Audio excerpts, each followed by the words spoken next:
সমুদ্র মন্থন করব মোরা, সমুদ্র মন্থন করব মোরা, তাড়াতাড়ি চলে আই দেখবি তোরা, ওই তাড়াতাড়ি চলে আয় দেখবি তোরা।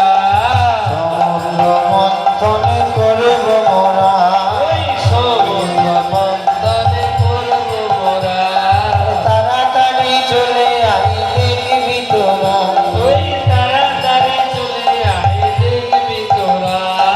সমুদ্র মন্থনে অমৃত উঠিবে, ওই সমুদ্র মন্থনে অমৃত উঠিবে, সমুদ্র মন্থনে অমৃত উঠিবে, ওই সমুদ্র মন্থনে অমৃত উঠিবে। অমৃত খাইলে অমর হইবে, ওই অমৃত খাইলে অমর হবে, অমর হয়ে যাবি ভাই, অমর হয়ে যাবি ভাই। অমৃত খাইলে অমর হয়ে যাবি ভাই, ওই অমৃত খাইলে অমর হয়ে যাবি ভাই। সমুদ্র মন্থনে করব মোরা। তুমি একটু দয়া করে ভাগ করে দাও না।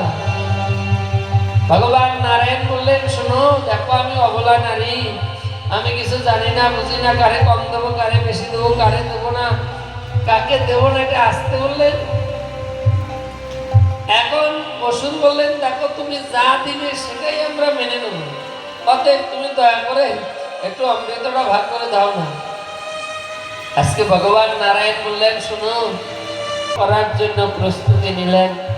এখন চিন্তা করলেন অসুরদেরকে তো আগে মোহিত করতে হবে না, তাই তিনি কি করলেন, এখন নৃত্য শুরু করলেন।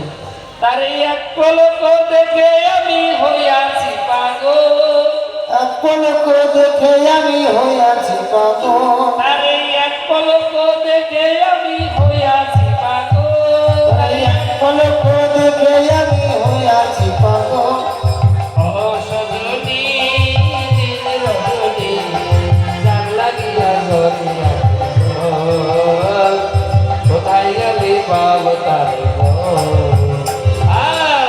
সজনী এই মতো অবস্থায়